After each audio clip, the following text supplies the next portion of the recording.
ఈ దేశ ఉత్తమ క్రీడాకారుడిపై నాటి ప్రభుత్వ పెత్తందారు దాష్టీకం చూస్తే మీరు ఆశ్చర్యపోతారు.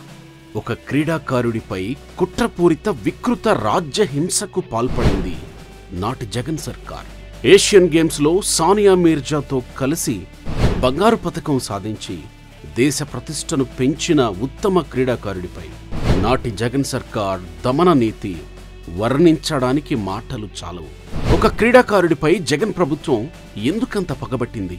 ఈ టెన్నిస్ క్రీడాకారుడి పేరు మైనేని సాకేత్. టెన్నిస్ ఆటలో సాకేత్ ప్రతిభను గుర్తించిన అమెరికా విశ్వవిద్యాలయం స్కాలర్షిప్ ఇచ్చి మరీ అమెరికాకు ఆహ్వానించింది. ప్రపంచ స్థాయి విశ్వవిద్యాలయాలు స్కాలర్షిప్లు మంజూరు చేయడం సర్వసాధారణమే. కానీ సాకేత్ విషయంలో అసాధారణం. అత్యంత ఖరీదైన టెన్నిస్ ఆటకు స్కాలర్షిప్ ఇచ్చి అమెరికాలో శిక్షణ ఇవ్వడం విశేషం. అలా శిక్షణ పొంది ఇండియా తరపున ఆడి బంగారు, వెండి పతకాలు సాధించాడు సాకేత్ మైనేని.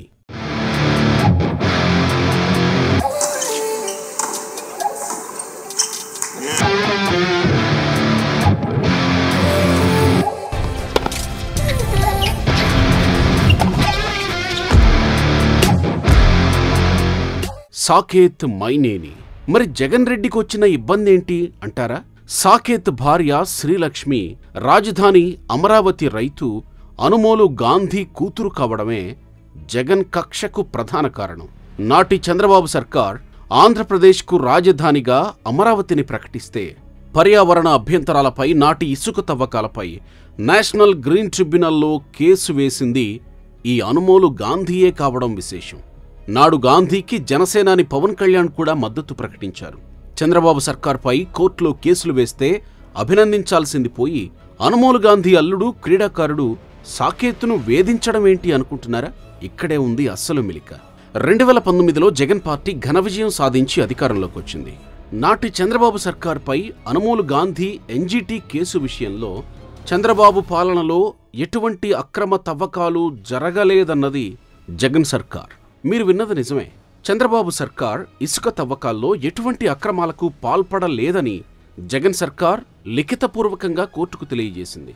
జగన్ ఏం చేసినా దానికి లెక్క పక్కాగా ఉంటుంది. ఎన్జీటీ దృష్టిని మరలించి అంతులేని ఇసుక అక్రమ తవ్వకాలకు ఎటువంటి అడ్డంకులు లేకుండా చేయడం కోసం చంద్రబాబు సర్కార్ శభాష్ అని కోర్టుకు తెలియజేశారు. మరి ఈ స్టోరీలో సాకేత్ మైనేనిని ఎందుకు వేధించినట్టు? కథలో క్లైమాక్స్ ఇదే. నాడు చంద్రబాబును అరెస్ట్ చేసి జైలు పాలు చేసిన స్కిల్ కేసులో బెయిల్ వస్తే మరో 3 కేసుల్లో అరెస్ట్ చేయడానికి ఆనాడు రంగం సిద్ధమయ్యింది. అందులో ప్రధానమైన కేసు ఇసుక మైనింగ్, దాంతోపాటు inner ring road, fibre net, assigned land కేసులు. ఈ కేసులు ఫ్యాబ్రికేట్ చేయడంలో పగలు రాత్రి కష్టపడి పనిచేసిన ఐపీఎస్ అధికారి కొల్లి రఘురామిరెడ్డి.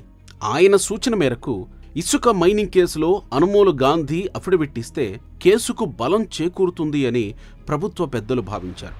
నాటి అనుమోలు గాంధీ ఎన్జీటీ కేసులో చంద్రబాబును ఇరికించడం కోసం చంద్రబాబుకు వ్యతిరేకంగా సాక్ష్యం చెప్పమని నాటి సకల శాఖ మంత్రి సజ్జల రామకృష్ణారెడ్డి గాంధీపై తీవ్ర ఒత్తిడి తెచ్చారు. ప్రభుత్వ పెద్దలు కోరిన విధంగా చేయడానికి అనుమోలు గాంధీ వారికి సహకరించలేదు. ఫలితంగా గాంధీ కుమార్తె శ్రీలక్ష్మి భర్త సాకేత్ మైనేనిపై సీమ పెత్తందారు పశు ప్రవృత్తి పౌర సమాజం సిగ్గుపడేలా చేసింది. ఒక క్రీడాకారుడికి న్యాయంగా నలుగురితో పాటు దక్కాల్సిన గ్రూప్ 1 ఉద్యోగం, ఇంటి స్థలంపై కేబినెట్ అప్రూవల్ చేసినా కూడా అడ్డుకుని వేధించారంటే ఈ రాక్షస మనస్తత్వానికి పరాకాష్ట. ఆనక కుటుంబ సభ్యులకు బెదిరింపులు, వేధింపులు. తెలుగు వన్ స్టూడియోకి మాతో రండి, Myneni సాకేత్ను పలకరిద్దాం.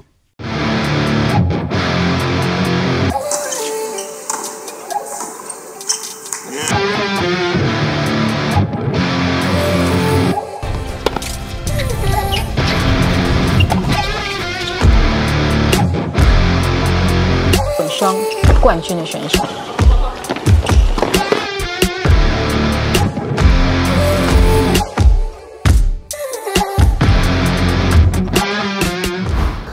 Welcome to Telugu one. మన నేటి అతిథి ప్రముఖ క్రీడాకారులు సాకేత్ మైనేని. సానియా మీర్జాతో గతంలో ఏషియన్ గేమ్స్లో గోల్డ్, సిల్వర్ మెడల్స్ సాధించిన ఒక అరుదైన అసాధారణ ప్రతిభా పాటవాలు కలిగినటువంటి క్రీడాకారులు. ఆయన జీవితంలో అనేక మలుపులు, అనేక సంఘటనలు, కొంత విషాదభరితమైన రాజకీయ ప్రేరేపితం, ఇన్నిటి నడుమ ఒక క్రీడాకారుడు తాను సాధించిన విజయాన్ని మన తెలుగు వన్ ప్రేక్షకులతో పంచుకోవటానికి మన స్టూడియోలో అందుబాటులో ఉన్నారు. వెల్కమ్ సాకేత్ గారు. చాలా సంతోషం. మీ బాల్యం, విద్యాభ్యాసం ఎక్కడ, మీ నేపథ్యం, మీ కుటుంబ నేపథ్యం ఏంటి తెలియజేస్తారా? నేను ఫస్ట్ పుట్టింది ఉయ్యూరు అండి, విజయవాడ దగ్గర. మా తల్లిదండ్రులు ఇద్దరు ఇక్కడ ఉయ్యూరు దగ్గర చిన్న విలేజ్ కుమ్మమూరు అని మా నాన్నగారు ప్లేసు, కపిలేశ్వరపురం అని మా అమ్మగారి ప్లేసు. నేను పుట్టింది ఉయ్యూరు కానీ పెరిగిందంతా వైజాగ్ అండి. నా బాల్యం అంతా వైజాగ్లో జరిగింది. నా స్కూలింగ్ నేను టెంపుల్ స్కూల్లో చదివాను. అలా మొదలైన అన్నీ ఎప్పుడు బయట ఆడుకోవడానికి చాలా ఇంట్రెస్ట్ నాకు. లైక్ స్పోర్ట్స్ ఎందుకు వచ్చింది అనేది దానివల్ల ఫస్ట్ నాకు క్రియేషన్. బట్ నాకు బాల్యం అంతా, నాకు స్కూలింగ్ అంతా వైజాగ్లో జరిగింది. మీరు ఈ టెన్నిస్ అనేది చాలా ఎక్స్పెన్సివ్ స్పోర్ట్. టెన్నిస్ని ఎంచుకోవడానికి కారణం ఏంటండి? అసలు ఫస్ట్ స్పోర్ట్స్లోకి ఎందుకు వచ్చాను అంటే లైక్ ఇండివిజువల్ స్పోర్ట్. నాకు అప్పుడు వైజాగ్లో ఉన్న very few sports like badminton, cricket, tennis ఇలాంటి యాక్సెసిబిలిటీ ఉన్నాయి అక్కడ దగ్గరలో ఉన్న ప్లేసుల్లో. అండ్ నాన్నగారు కొంచెం ఆడేవారు బ్యాడ్మింటన్, కొంచెం టెన్నిస్ క్లబ్కి వెళ్ళి ఆడేవారు. సో దాంతో నేను వెళ్ళాల్సి కొంచెం నేర్చుకుందాం, తిరుగుదాం, అట్లీస్ట్ నేర్చుకోవచ్చు, ఫన్గా ఉంటుంది. స్కూల్ అయిపోయినాక ఏదో యాక్టివిటీ కోసం వెళ్ళేవాడిని ఫస్ట్. దాంతోపాటు ఫిజికల్ యాక్టివిటీ కింద అసలు టెన్నిస్ అనేది వచ్చింది యాక్సెసిబిలిటీ అప్పుడే ఫస్ట్ నాకు. సో అలా స్టార్ట్ చేసి ఏజ్ ఆఫ్ 11 స్టార్ట్ చేశాను నేను. దాని తర్వాత ఇంకా రెస్ట్ హిస్టరీ. నాకు ఇప్పుడు దాని మీద అదే నాకు స్పోర్ట్స్ లైక్ ఒక కెరియర్ కింద తీసుకున్నానికి కారణమైంది అప్పుడు. Because I love the sport, అంత నచ్చింది నాకు. నచ్చి లైక్ ఓకే నాకు దీంట్లో నేను నా ఎఫర్ట్ అన్ని పెట్టి ఒక కెరియర్ కింద తీసుకున్నాను. అది చాలా ఖరీదైన క్రీడ వాస్తవానికి. కోట్లు ఖర్చు పెట్టి కోచింగు, దాని ప్రపంచ స్థాయి క్రీడల్లోనే అత్యంత ఖరీదైన క్రీడలాగా. మరి మీ నేపథ్యం అంత ఖర్చు పెట్టే పరిస్థితి, ఆ ఖర్చుతోనే మీరు ఆ ప్రాక్టీస్ చేశారు, లేదా స్వయంగా మీరు దాంట్లో కుటుంబం నుంచి పెద్దగా ఏమీ ఖర్చు లేకుండానే మీరు దీంట్లో ప్రావీణ్యం సంపాదించారా? సో దీన్ని ఫస్ట్ స్టార్ట్ చేసినప్పుడు ఎంత ఎక్స్పెన్సివ్ అని తెలియదండి. లైక్ ఐ మీన్ చిన్నపిల్లవాడిని కదా, లైక్ అప్పుడు వెళ్ళి ఆడడానికి లైక్ ఫిజికల్ యాక్టివిటీ దానికోసమే చూశాను. బట్ ఇండివిజువల్ స్పోర్ట్ లైక్ చాలా ఎక్స్పెన్సివ్ స్పోర్ట్. టెన్నిస్ అనేది లైక్ ఆల్మోస్ట్ 1 crore అవుతుంది లైక్ ఇయర్కి. ఇన్ టర్మ్స్ ఆఫ్ లైక్ మీరు ట్రావెల్ కావచ్చు, లేకపోతే కోచ్ని హైర్ చేసుకున్నాం, ఫిజియో, నీ టీమ్ కావాలంటే లైక్ ప్రొఫెషనల్గా చేయాలంటే, అండ్ వరల్డ్ స్టాండర్డ్స్కి మెయింటైన్ చేయాలంటే మనకి ఇన్ఫ్రాస్ట్రక్చర్ ఇంకా ఇండియాలో అంత లేదు. So like the amount of players India నుంచి ఆడిన వాళ్ళందరూ ఇప్పటివరకు లాస్ట్ ఒక 30 ఏళ్ళ నుంచి ఆడే వాళ్ళందరూ బయట ట్రైన్ చేస్తారు. బయట ట్రైన్ చేయాలంటే చాలా ఎక్స్పెన్సివ్. అవన్నీ నాకు చిన్నప్పుడు తెలియదు. బట్ బికాస్ నాకు అప్పుడు యాక్సెసిబిలిటీ అదే ఉంది ఇండివిజువల్ స్పోర్ట్కి. నాకు ప్రూవ్ చేసుకున్నానికి టాలెంట్ అనేది అది, దానివల్ల లైక్ ఇంత ఎక్స్పెన్సివ్ అవుతుందని తర్వాత. బట్ ఐ ఇన్వెస్టెడ్ నా ఓన్ దీంతో. నేను age of 17 after inter second year అయిపోయినాక US టెన్నిస్ స్కాలర్షిప్ మీద వెళ్ళాను. టెన్నిస్ స్కాలర్షిప్ మీద వెళ్ళాల్సి వచ్చింది ఎందుకంటే బికాజ్ నాకు enough resources, enough financial aid అంతా ఆ టైంలో లేకుండే. బట్ నాకు ఆల్వేస్ గోల్ వాజ్ లైక్ ఇండియాకి ఆడాలని, ఇండియాకి ఒక మెడల్ తీసుకురావాలి. That was always my goal. So దానికి ఆడడానికి నాకు అప్పుడు ఉన్న మార్గం అదొక్కటే దొరికింది. సో కాలేజ్కి ఎడ్యుకేషన్తో పాటు స్పోర్ట్స్కి కూడా ఇంపార్టెన్స్ ఇస్తున్నా యూఎస్లో. అప్పుడు నేను అండర్ గ్రాడ్కి వెళ్ళానండి. సో అటు వెళ్ళి అట్ ద సేమ్ టైం నేను కోచింగ్ ఇచ్చి దాంట్లో వచ్చిన మనీ నేను దానికి టెన్నిస్లో మళ్ళీ ఇన్వెస్ట్ చేసుకుని అలా స్పెండ్ చేయడమే జరిగింది చాలా. Because it's a very expensive sport అని చెప్పాము. 1 crore అవుతుంది ఆల్మోస్ట్ ఒక కిడ్కి. It's not easy for any low income families, లేకపోతే మిడిల్ ఇన్కమ్. లైక్ టెన్నిస్ అనేది లైక్ అలా అయిపోయింది. ఇట్స్ రిచ్ మ్యాన్ స్పోర్ట్ అంటారు. అండ్ అన్ని చోట్ల మనకి ఆడడానికి కూడా టెన్నిస్ కూడా యాక్సెసిబిలిటీ కూడా చాలా తక్కువ ఇండియాలో. సో అలా ఒక అకాడమీకి వెళ్ళి ట్రైన్ చేయాలంటే చాలా అవుతుంది. మామూలుగా ఇప్పటి వరకు ఏదైతే ప్రపంచ స్థాయి క్రీడాకారులు ఆ స్థాయి కోచింగ్, ఆ స్థాయి ఖర్చు పెట్టి అంత ఉత్తమ ఎక్స్పర్ట్స్తో కోచింగ్ తీసుకున్న సందర్భాలు, ఇప్పుడు ఎవరైతే మెడల్స్, ఎవరైతే క్రీడాకారులుగా మనకి ప్రపంచవ్యాప్తంగా ఉన్న టాప్ క్రీడాకారులు వ్యవహారం. బట్ మీకు ఆ ఏజ్లోనే ఆ స్పోర్ట్కి స్కాలర్షిప్తో మిమ్మల్ని యూఎస్ ఆహ్వానించడం ఎలా ఫీల్ అయ్యారు? ఐ మీన్ చాలా గ్రేట్ఫుల్ అండి. అప్పుడు ఏ ఎక్స్పెక్ట్ చేయలేదు. ఇప్పుడు ఇక్కడ నుంచి ఇండియా నుంచి అసలు ఒక ఫ్లైట్ తీసుకుని బయటికి వెళ్ళడానికి కారణం అదే. ఫస్ట్ టైం వెళ్ళడం యాజ్ అ 17-18 year old అక్కడ వెళ్ళడం అంటే అందరినీ వదిలేసి లైక్ ఫ్యామిలీ లైక్ ఇక్కడ ఉన్న నాకు ఫ్రెండ్స్ అంతా వదిలేసి సడన్గా ఒక విదేశం వెళ్ళడం అంటే ఇట్స్ నాట్ ఈజీ ఎవరికైనా, ఒక చిన్నపిల్లవాడు ఎవరికైనా. కానీ ఆ టైంలో నాకు టెన్నిస్ ఉంది కనుక ఒక డెవలప్మెంట్ వేరే అది. సో ఆ ప్రకారంగా నాకు ఆల్వేస్ అట్ ద గోల్ చెప్పాను కదండి, ఇండియాకి ఆడడం అది. So that was always my motivation. ఆ మోటివేషన్తోనే ఏదైనా కానీ నాకు టెన్నిస్లో సాధించాలి. దాంతోపాటు నాకు యాజ్ ఎడ్యుకేషన్ ఆల్సో టాపర్ అండి. సో దాంతోపాటు టెన్నిస్ మీద స్కాలర్షిప్తో పాటు నాకు ఎడ్యుకేషన్ స్కాలర్షిప్ కూడా వచ్చింది. మీ అకాడమిక్ ఏంటి, ఏం కంప్లీట్ చేశారు? నేను double major in finance and economics అండి, బీఎస్సీ అంటారు ఇండియాలో. So but I got to do 2 majors దాంట్లో. సో ఆ 2 మేజర్స్ చేస్తూ I didn't want to give up education. Because ఇండియాలో ఫస్ట్ ఏంటంటే as parents like always like మన సొసైటీ ఎలా ఉంది అంటే చదువు ఏమైపోయింది.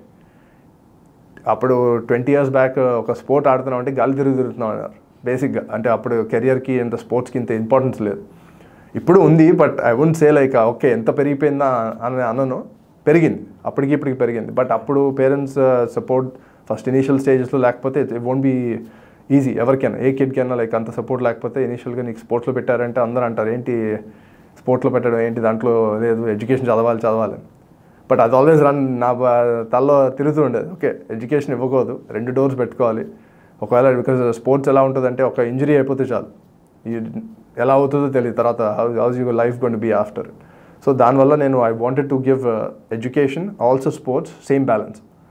దాంతోపాటు లైక్ యూఎస్ స్కాలర్షిప్ రావడం it's like very turning point in my career. ఎందుకంటే అది ఎక్స్పోజర్ వస్తుంది. లైక్ యాజ్ అ కిడ్ మీకు డెవలప్మెంట్ స్టేజెస్ అంటారు కదా, మీ చిన్న ఒక హోల్లోంచి బయటకు వచ్చి నీ సొంతంగా క్రియేట్ చేసుకుని సొంతంగా థింక్ చేసి సొంతంగా చేయడం అనేది ఇండియాలో ఇంకా అంత రాలేదు. అది మోస్ట్ ఆఫ్ దమ్ మీకు హెల్ప్ చేయడానికి ఫ్యామిలీ ఎవరో ఉంటారు. అక్కడికి వెళ్ళి నాకు సొంతంగా అసలు ఎవరూ తెలియదు.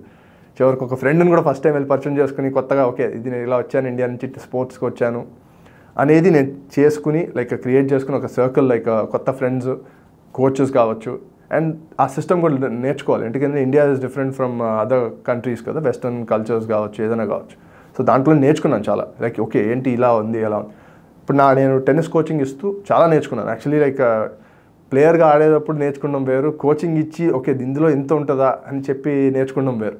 సో ఆ విధంగా నాకు చాలా హెల్ప్ అయింది. లైక్ వాళ్ళకి కోచింగ్ ఇస్తూ లైక్ దాంట్లో వచ్చిన మనీ లైక్ నా స్కాలర్షిప్కి యూనివర్సిటీకి పే చేస్తూ అదే మనీ కొంచెం పెట్టుకున్న తర్వాత నేను టెన్నిస్ వాడడానికి ఉపయోగపడటానికి అట్ ద సేమ్ టైం నాకు కూడా నేను నేర్చుకున్నాను. నేను సర్టిఫైడ్ యూఎస్పీటీఆర్ కోచ్ అండి. సో అక్కడ టెన్నిస్ స్కాలర్షిప్కి వెళ్ళినప్పుడు యూనివర్సిటీకి ఆడుతూ still coaching also to learn my own things as well as like పక్కన నాకు ఫండింగ్ కూడా నెక్స్ట్ టెన్నిస్ ఆడడానికి పనికి వస్తుందని. సో ఆ విధంగా నాకు 4-5 years అక్కడే ఉన్నాను. ఒక 1 year ఫుల్ యాక్చువల్లీ నా టెన్నిస్ గ్రాడ్యుయేషన్ అయిపోయినాక అదే టెన్నిస్ను కాలేజ్ గ్రాడ్యుయేషన్ అయిపోయినాక ఐ కోచ్ యూనివర్సిటీ కూడా కోచ్ చేశాను. సో అది కూడా like it's a valuable experience. Like in terms of like కంప్లీట్గా కోచ్గా ఉండడం వేరు, ప్లేయర్గా ఉండడం వేరు. ఇట్స్ ఎ డిఫరెంట్ ట్రాన్సిషన్ అంటారు. But I did both at the same time. ఎందుకంటే అది చాలా ఇన్ఫర్మేషన్ గ్యాదర్ మీ కెరీర్కి యూజ్ అయింది యాజ్ ఎ కోచ్. చెప్తున్నా అదే లైక్ నా ప్లేయర్ డెవలప్మెంట్కి as a person development also చాలా హెల్ప్ అయింది నాకు. ఆ తర్వాత మీ ప్రయాణం ఈ గేమ్స్లో ఎవరెవరితో ఎప్పుడు ఎక్కడ ఎలా తడపడ్డారు? సో నేను 2006లో వెళ్ళానండి యుఎస్ యూనివర్సిటీకి. సో ఆ స్కాలర్షిప్ అయిపోయి నా టెన్నిస్ గ్రాడ్యుయేషన్ అయిపోయి అకాడమిక్ గ్రాడ్యుయేషన్ 2010లో అయిపోయింది. 2010 నుంచి 11 వరకు నేను కాలేజ్ కోచ్ కింద plus as well as coaching ఇస్తూ ఐ వర్న్ లాట్ ఆఫ్ రిసోర్సెస్ అక్కడ. ఎందుకంటే నీకు ఎప్పుడైనా ట్రైనింగ్ కావాలంటే బయటికి వెళ్ళి ఆడడానికి నాకు యూనివర్సిటీ ఉంటుంది. చాలామందికి ఏంటంటే ఇక్కడ నుంచి బయటికి వెళ్ళడానికి ఒక అకాడమీ కావచ్చు లేకపోతే ఒక సెంటర్ కావచ్చు వెళ్ళి ట్రైన్ చేయాలంటే చాలా ఎక్స్పెన్సివ్. బట్ బికాస్ నేను కాలేజ్కి ఆడాను కనుక నాకు ఎప్పుడైనా వెళ్ళడానికి లేకపోతే ఆ నెట్వర్క్ తెలడం వల్ల కొంచెం నాకు రిసోర్సెస్ ఉంటాయి. అది అయిపోయినాక నేను 2011 సెప్టెంబర్ వచ్చానండి ఇండియాకి. సో సెప్టెంబర్లో వచ్చినాక నాకు చెప్పాను మీకు గోల్ ఇండియాకి ఆడడానికి. అది ఆడడానికి ఎలా చేయాలి, ఇప్పుడు వచ్చి నేను అక్కడ నేర్చుకునేవన్నీ how do I use it here. And ఇక్కడ అంత ఈజీ కాదు ఇండియాలో. అండ్ నేను వైజాగ్ నుంచి హైదరాబాద్కి మూవ్ అవడానికి కారణం కూడా టెన్నిస్ వల్ల. అండ్ వైజాగ్ అంత ఇన్ఫ్రాస్ట్రక్చర్ లేదు. Hyderabad was little bit better. అంటే నేను చాలా ఉంది అని అన్నాను, బట్ వైజాగ్ కన్నా అప్పుడు బెటర్, ఇప్పుడు కూడా ఇంకా బెటరే. సో హైదరాబాద్లో అప్పుడు ఎల్బీ స్టేడియం లేకపోతే నేను అక్కడ రైల్ నిలయంలో ప్రాక్టీస్ చేసేవాడిని. అక్కడ వెళ్ళి కొంచెం అట్లీస్ట్ అక్కడంతా కొంచెం కిడ్స్ ఉన్నారు హూ వాంటెడ్ టు టెన్నిస్ ప్రొఫెషనల్గా. వైజాగ్ ఇంకా అంత అప్పుడు లేదు. దానివల్ల కొంచెం హెల్ప్ అవుతుంది. అట్లీస్ట్ నీ around support people whoever ఆడుతున్నారో వాళ్ళు కూడా ప్రొఫెషనల్గా తీసుకుంటున్నారు కదా టెన్నిస్ని. So at least I went and train with them. అక్కడ ఆడినప్పుడు నేను 11లో ఆడి నాకు 2012లో 1 yearలో ఇండియా డేవిస్ కప్ కాల్ వచ్చింది. సో ఆడి నేషనల్స్ గెలిచాను 2012లో grass court nationals. So that was a turning point in terms of like నాకు ఫస్ట్ ఎక్స్పోజర్ వైజ్. ఎందుకంటే నీకు ర్యాంకింగ్ ఉండదండి. మాకు ఎలా అంటే టెన్నిస్లో ర్యాంకింగ్ సిస్టమ్ ఉంటుంది. అంటే ఇవాళ గెలిచిన పాయింట్స్ 1 year వరకు ఉంటాయి. ఇవాళ ర్యాంకింగ్ ఉంటేనే నీకు ఒక ఇండియా నెంబర్ ఇది లేకపోతే వరల్డ్ నెంబర్ ఇది అని చెప్తారు. బట్ నేను యూఎస్ కాలేజ్ నుంచి చదువుకుని వచ్చాను కదా, సో దానివల్ల నాకు ఏమీ ఉండదు. సో బేసిక్లీ జీరో అంటారు. యూ స్టార్ట్ ఫ్రమ్ జీరో, మళ్ళీ స్టార్ట్ చేయడం. సో నేషనల్కి వెళ్ళడం వల్ల ఒక నేషనల్ ర్యాంకింగ్ వచ్చి దాని తర్వాత ఫ్యూచర్స్ గెలిచాను. ఆ ఫ్యూచర్స్ గెలవడం వల్ల వరల్డ్ ర్యాంకింగ్ వస్తుంది. గెలిచిన వెంటనే 700 అంత వరల్డ్. సో అది హెల్ప్ అవుతుంది ట్రావెలింగ్కి, మీ బయట టోర్నమెంట్స్కి. సో అది స్టార్ట్ అయ్యి దాని తర్వాత నాకు 2014లో ఏషియన్ గేమ్స్కి ఇండియాకి రిప్రజెంట్ చేయడానికి ఛాన్స్ వచ్చింది. And only 6 people represent country. So దాంట్లో like I won gold medal in mixed doubles with Sania Mirza and silver medal with Sanam Singh in men's doubles అండి. So that was another turning point. Like మళ్ళీ 12 తర్వాత Davis cup call వచ్చి నాకు ఇండియాకి ఆడడం అంటే like that was my goal in terms, but I wanted to win a medal for India. అది నాకు 2014లో first time exposure. Like okay ఇలా ఉంటుంది ఇంత, అదే it's different pressure. Because like usually మేము ఆడే టోర్నమెంట్స్కి అంత ఎక్స్పోజర్ ఇండియాకి ఇండియా అని ఉంటుంది, కానీ మాకు ఇండియాకి ఆడుతున్నాం అన్నట్టు ఉండదు. అదే డేవిస్ కప్ కానీ, ఏషియన్ గేమ్స్ కానీ, ఒలింపిక్స్. మాకు కామన్వెల్త్ ఉంది, టెన్నిస్కి కామన్వెల్త్ అసలు లేదు. సో ఓన్లీ మాకు ఉండేది ఏంటంటే ఏషియన్ గేమ్స్ను ఒలింపిక్స్ టెక్నికల్గా ఎక్స్పోజర్ వైజ్. అండ్ అప్పుడు నాకు బిగ్గెస్ట్ ఎక్స్పోజర్ 2014 ఏషియన్ గేమ్స్. అలా స్టార్ట్ అయ్యి దాని తర్వాత నేను సింగిల్స్ కూడా లైక్ అన్ని గ్రాండ్ స్లామ్స్ ఆడానండి. Australia, French open, Wimbledon and US open అన్ని 4 ఆడాను. అండ్ యుఎస్ ఓపెన్ క్వాలిఫై అయ్యాను 2016లో. క్వాలిఫై అయ్యి లాస్ట్ క్లోజ్ 5-set మ్యాచ్ అండి. ఆల్మోస్ట్ 4 hours మ్యాచ్ ఆడి టఫ్ ఫస్ట్ రౌండ్ ఓడిపోయాను అప్పుడు. బట్ అది కూడా లైక్ డిఫరెంట్ ఎక్స్పోజర్. ఎలాంటి గ్రాండ్ స్లామ్స్ వేరు మళ్ళీ. ఎలాంటి 3 rounds ఆఫ్ క్వాలిఫైయింగ్ అంటే అంత ఈజీ కాదు, especially when you playing top 150 to top 100 ప్లేయర్స్తో. సో అలా స్టార్ట్ అయ్యి నాకు అప్పుడు అయ్యింది. దాని తర్వాత చాలా ఇంజరీస్ వచ్చినాయి మధ్యలో. లైక్ ఆల్మోస్ట్ స్మాల్ ఇంజరీస్ వచ్చి దాంతో మాకు ఎలా అంటే ఇంజరీ వస్తే you have a set back. చెప్పాను కదా ర్యాంకింగ్ పాయింట్స్ మాకు 1 year వరకు ఉంటాయి. బట్ నీకు ఒక ఇంజరీ వచ్చి నువ్వు 2-3 months ఆడలేదు అనుకోండి, ఆ 2-3 months is valuable time for picking up your ranking. Ranking లేదు అంటే టోర్నమెంట్స్ ఎంటర్ అవ్వడానికి లేదు అంత ఈజీగా. సో అది అలా సెట్ బ్యాక్లు చాలా అయినాయి నాకు, చాలా ఇంజరీస్. లైక్ మధ్యలో ఆల్మోస్ట్ 2018లో మీరు ఏ గేమ్ ఆడారు? దేంట్లో మీకు 2018 ఏషియన్ గేమ్స్ నేను ఆడలేదండి, ఎందుకంటే ఐ గాట్ ఇంజర్డ్ అప్పుడు.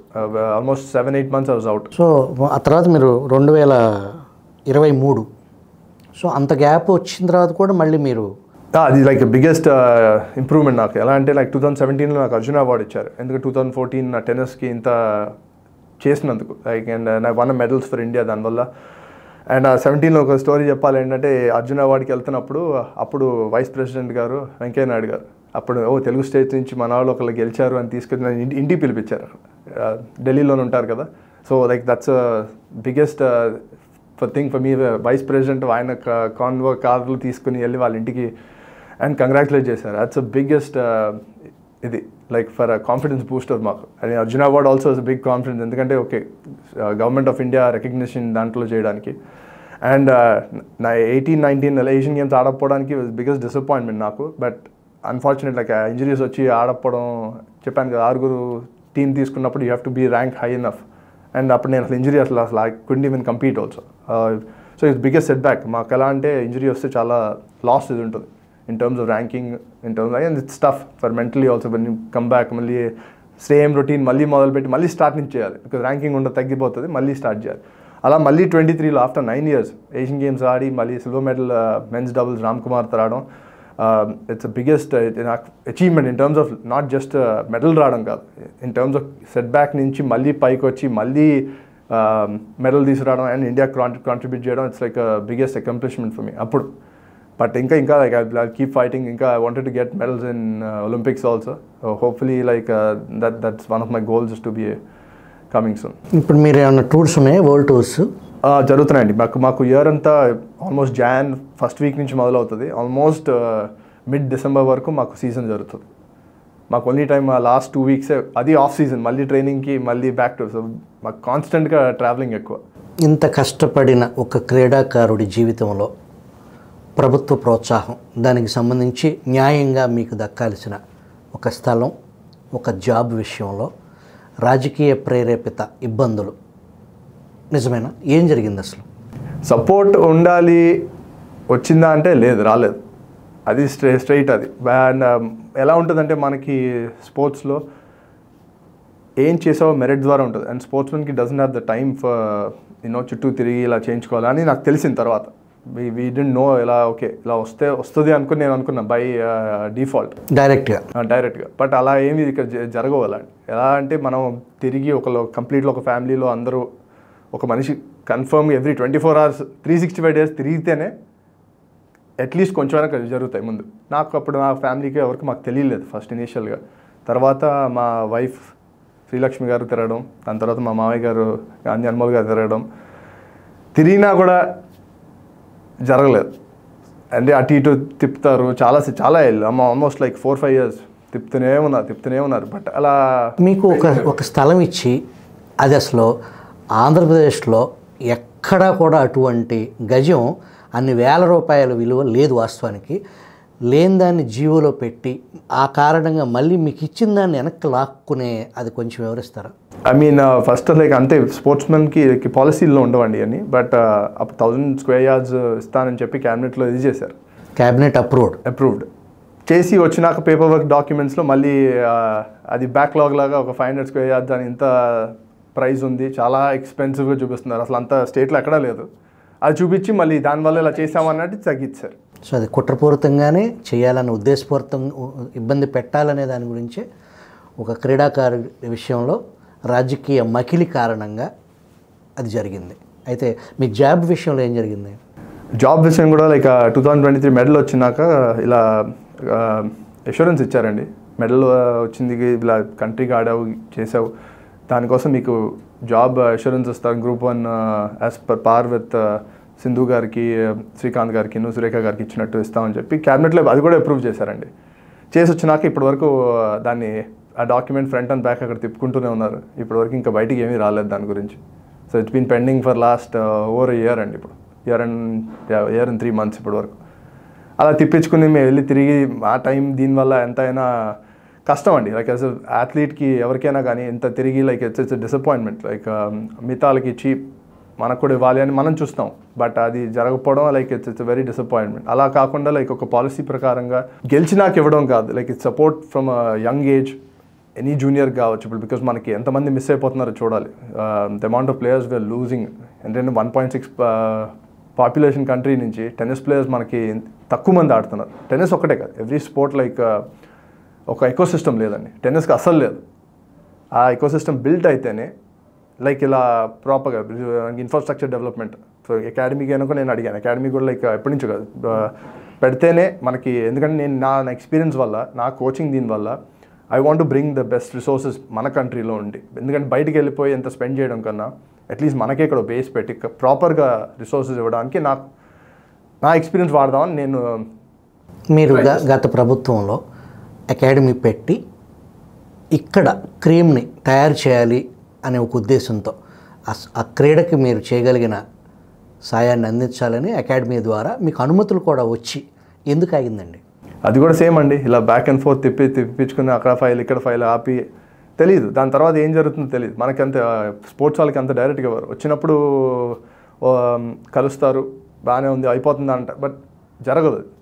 అంటే అది ఎందుకు జరగట్లేదో అవన్నీ maybe various reasons.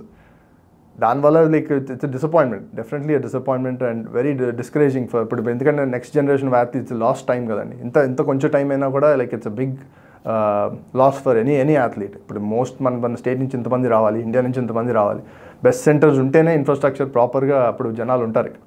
And parents కూడా ఇక్కడ నుంచి, మా పేరెంట్స్ అయినా కానీ ఇక్కడ నుంచి వేరే చోటకి వెళ్ళాల్సి వచ్చింది. ఇప్పుడు ఒక ప్లేస్ నుంచి ఒక ఫ్యామిలీ మూవ్ అవ్వాలంటే అంత ఈజీ కాదు, బికాజ్ ఎందుకంటే they have to give up jobs, family, like what ever you have social circle అంతా వదిలేసుకుని ఇంకో చోటకి వెళ్ళాలంటే ఈజీ కాదు.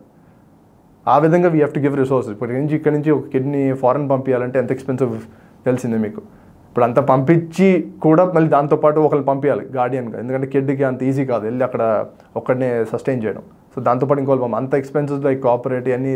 సో ఆ సపోర్ట్ ఫస్ట్ నుంచి ఉంటేనే కానీ we gonna have more champions. అది చేద్దామనే ఉద్దేశమే నాకు, లైక్ బికాజ్ మా ఎక్స్పీరియన్స్ యూజ్ చేద్దామని అకాడమీ ఆలోచన. కాబోయే యువ క్రీడాకారులకి సాకేత్ మైని అనే సందేశం ఏంటి? బిగ్గెస్ట్ థింగ్ అండి, I mean learn to be discipline first of all. ఎందుకంటే డిసిప్లిన్తోనే వస్తాయి చాలా.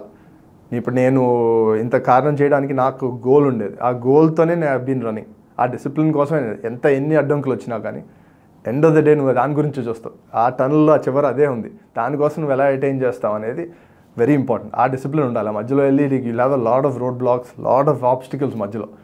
అది దాటి వెళ్ళడానికే మనం చేయాలి. For the kids coming up, anyone, ఏ స్పోర్ట్లో అయినా కానీ, నేను టెన్నిస్ ఒక్కటే అనట్లేదు. Be discipline what you want to achieve.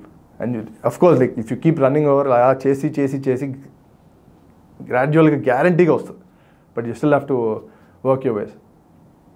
ప్రతి మగాడి విజయం వెనుక ఒక ఆడగూతురు ఉంటారంటారు. మీ విజయం వెనుక మీ శ్రీమతి పాత్ర ఏంటి? డెఫినెట్లీ అండి. I mean she was working before. పెళ్ళి అయినాక like she wants to travel with me as well as like want to, ఇప్పుడు నాకు రావాల్సినవి అన్నీ పాపం ఆమె చాలా తిరిగింది. It's a disappointment for her also. Like ఇంత తిరిగినా కూడా జరగట్లేదని. But still like the amount of time, effort ఎంత తిరిగింది అనేది లైక్ నాకు తెలుసు ఎంత చేసిందని. దానికి హోప్ఫుల్లీ అవి వస్తే ఆమెకి షీల్ బి వెరీ ఇది. But she's very I mean the medals రావడానికి కారణం కూడా like 2023 the amount of support I get behind from her is like unnoticeable. చూడరు చాలామంది, చెప్పిన విధానం కాదు, చాలా విషయాలు she's behind things like to support me. మీరు మీ క్రీడలో ఈ భారతదేశానికి మరిన్ని పథకాలు తీసుకురావాలని, క్రీడా రంగంలో మీరు మరింత ముందుకి ఎదగాలని కోరుకుంటూ తెలుగువన్ ప్రేక్షకుల తరపున మీరు మాతో పంచుకున్నందుకు ధన్యవాదాలండి. థ్యాంక్ యూ అండి. Thank you so much for having.